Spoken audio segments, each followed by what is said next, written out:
आज आपल्याला next topic पाहायचा आहे पायथागोरस थेरम.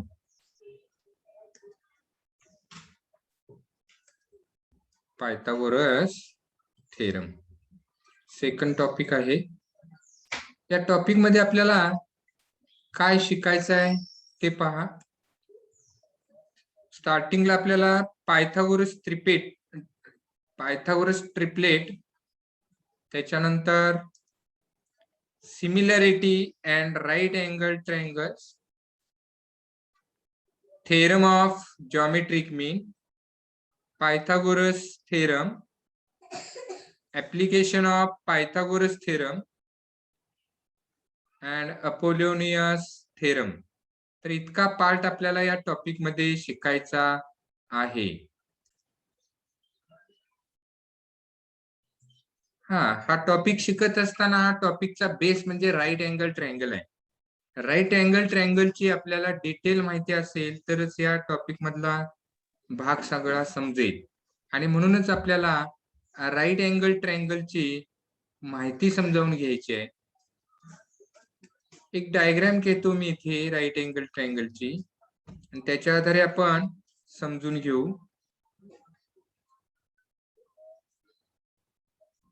याला नेम देऊ. हा 90 डिग्रीचा आहे.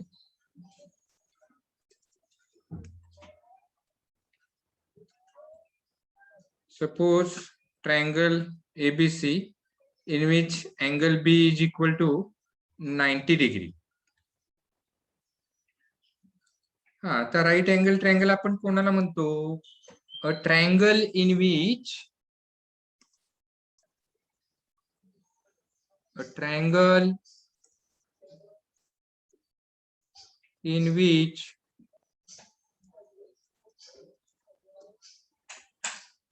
one of the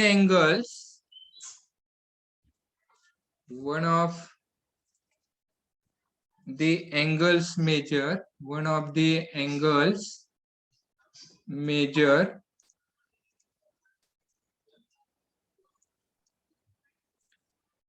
90 degree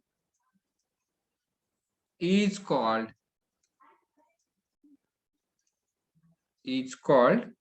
a right angle triangle. Right angled triangle.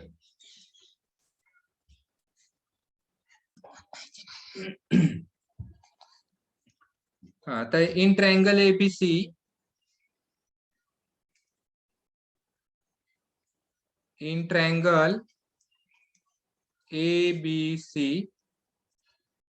angle B is equal to 90 degree आहे, and therefore triangle ABC is known as a right angle triangle. Right angled triangle. तर right angle triangle मध्ये हायपोटेन्यूज कोणाला म्हणायचं? The side opposite to 90 degree is called the hypotenuse.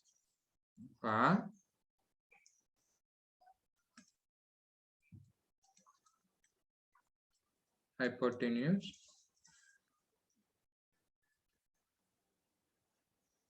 The side opposite to 90 degree is called hypotenuse.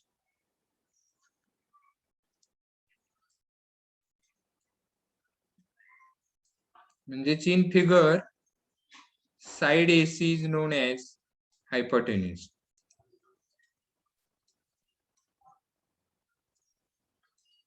तर hypotenuse झाला.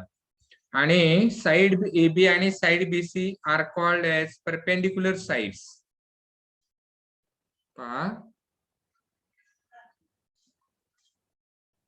Sides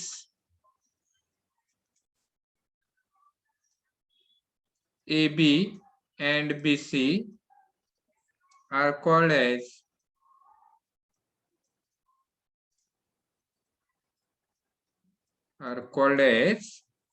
perpendicular sides.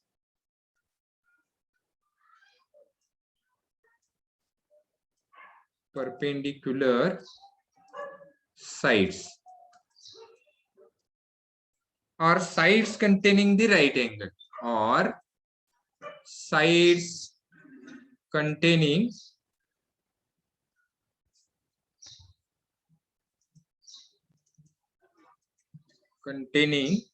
the right angle. Right angle. हे आपल्याला माहिती असणं गरजेचं आहे. देन इथे वन अँगल 90 डिग्री आहे हे लक्षात घ्या. तर रिमेनिंग टू अँगलची सम 90 डिग्री येणार हे लक्षात घ्या. हा अँगल 90 डिग्री असेल, the sum of all angles of a triangle is 180 degree. आता बी जर 90 डिग्री असेल, पहा in triangle ABC if angle B is equal to 90 degree, then angle A plus angle C is equal to 90 degree. म्हणजे हे both angle A and angle C are acute angles. लक्षात घ्या, हे acute angles असतात. Therefore angle A and angle C are acute angles. कारण त्यांची सम 90 degree येते. सम 90 degree येते म्हणजे याचं प्रत्येकाचं मेजरमेंट हे लेस दॅन 90 असणार आहे. लक्षात आलं का? पहा. आणि म्हणून therefore angle A and angle C are acute angles.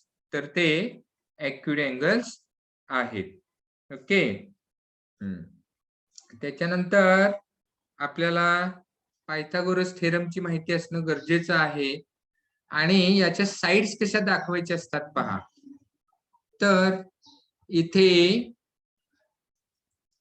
Triangle ABC असेल तर हा व्हर्टेक्स ए आहे किंवा अँगल ए आहे, त्याची अपोजिट साइड जी आहे तर ती स्मॉल ए नी दाखवतात. इथे बी आहे तर त्याची अपोजिट साइड जी आहे तर ती स्मॉल बी नी दाखवतात. इथे व्हर्टेक्स सी आहे किंवा अँगल सी आहे, त्याचे अपोजिट साइड ए बी आहे तर त्याची लेंथ स्मॉल सी नी दाखवतात. तर हे आपल्याला माहिती असणं गरजेचं आहे. पहा, इन ट्रायंगल एबीसी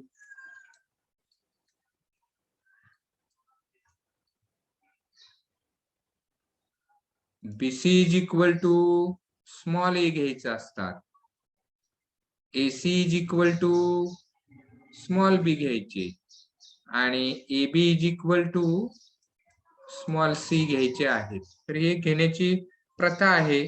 तर यानुसार आपल्याला त्यांची आपण लेंथ घेऊ शकतो. आता आपल्याला पायथागोरस थेरम माहिती आहे.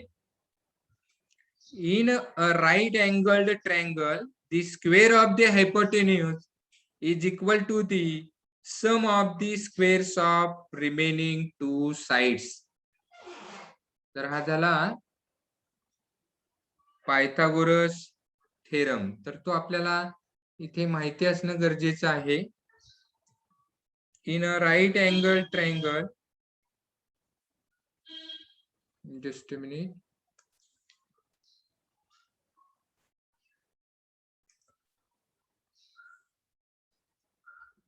in a right angle triangle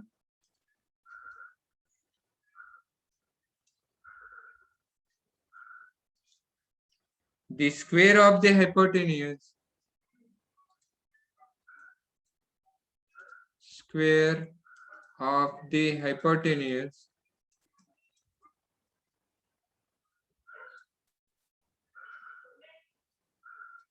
is equal to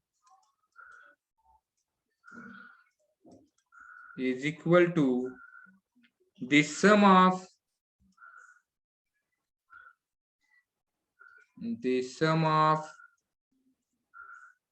the squares of sum of the squares of remaining two sides.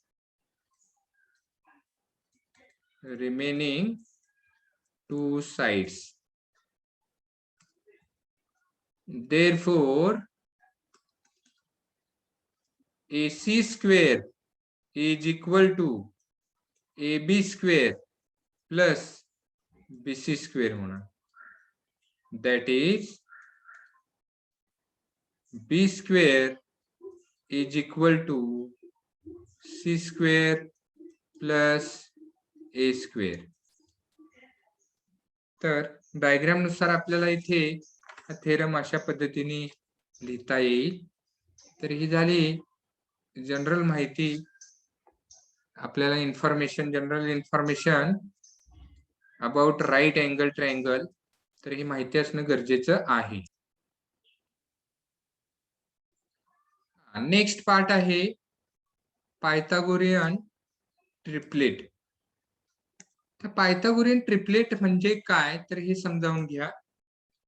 In a triplet of natural numbers, if the square of the largest number is equal to the sum of the squares of the remaining two numbers, then the triplet is called as Pythagorean triplet.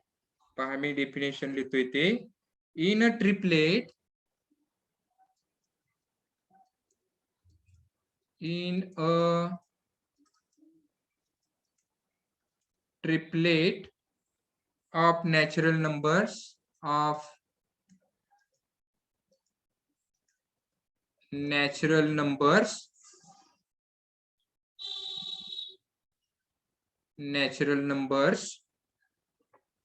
if the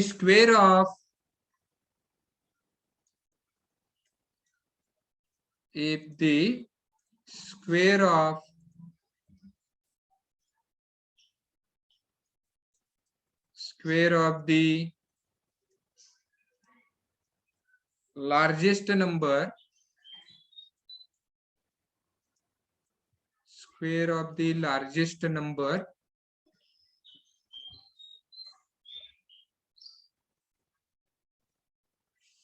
is equal to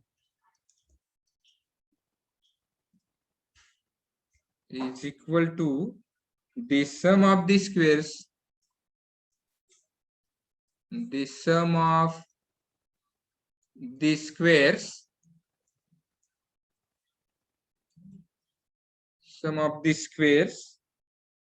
of the remaining two numbers of the remaining two numbers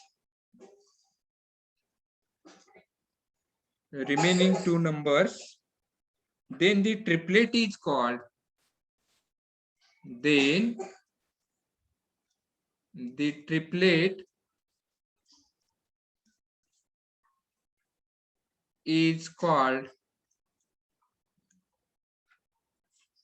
Pythagorean triplet.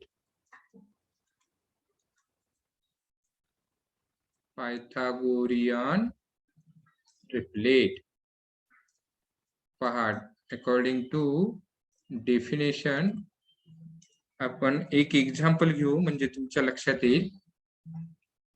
For example,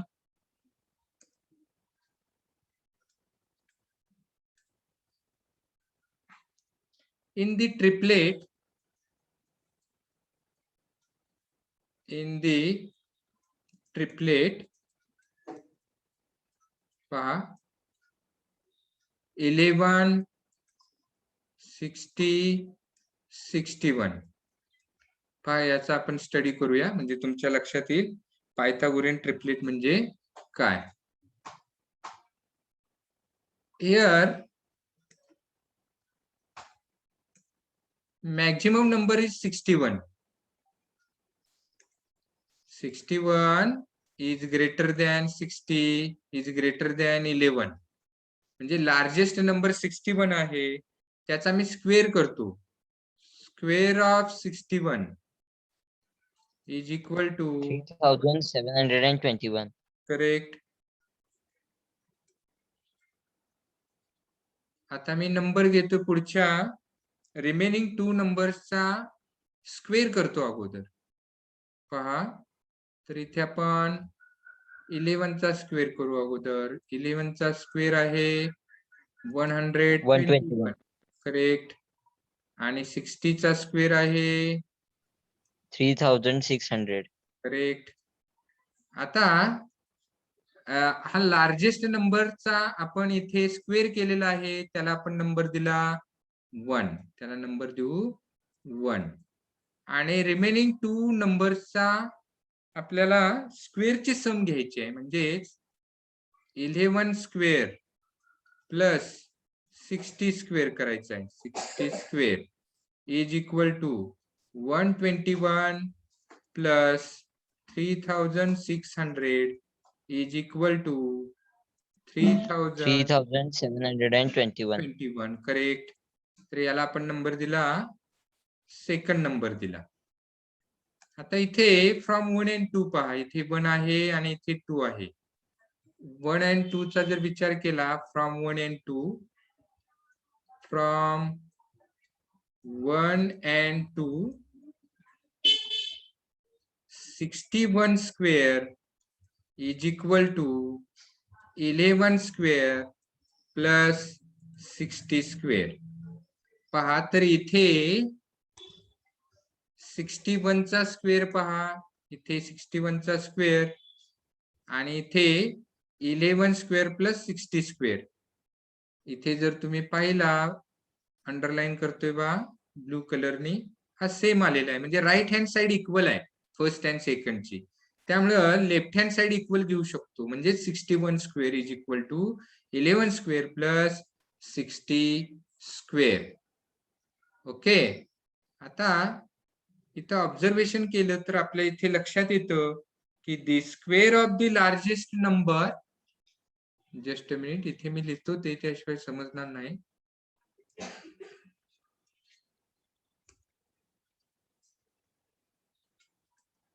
The square of the largest number, therefore the square of the largest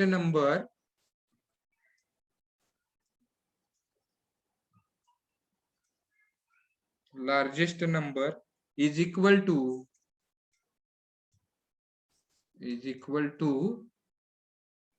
the sum of the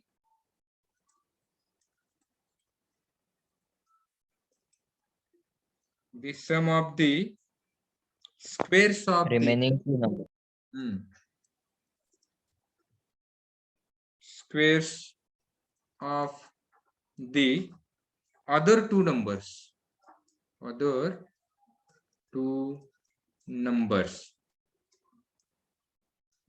and therefore 11, 60, 61 is a Pythagorean triplet. Is a Pythagorean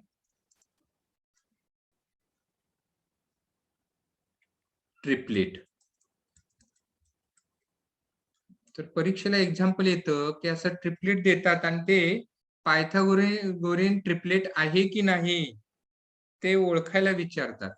आणि त्याच्यामुळे हे अशा पद्धतीने आपल्याला ते answer लिहिता आलं पाहिजे. तर याच पद्धतीने आपल्याला शोधायचं आहे की बाकीचे आणखीन आपल्याला असे पायथागोरियन ट्रिपलेट मिळतात, जसं की 3, 4, 5, 5, 12, 13, 8, 15, 17. तर ते आपल्याला ही देखील पायथागोरियन ट्रिपलेट आहेत. तर हे सुद्धा आपल्याला इथे सांगता येईल. पायथागोरियन ट्रिपलेट आहेत की नाहीत, ती पायथागोरियन ट्रिपलेट आहेत की नाहीत, तर हे आपल्याला ओळखता आलं पाहिजे. तर त्यासाठी ही मेथड इथे यूज करायची आहे. Just a minute.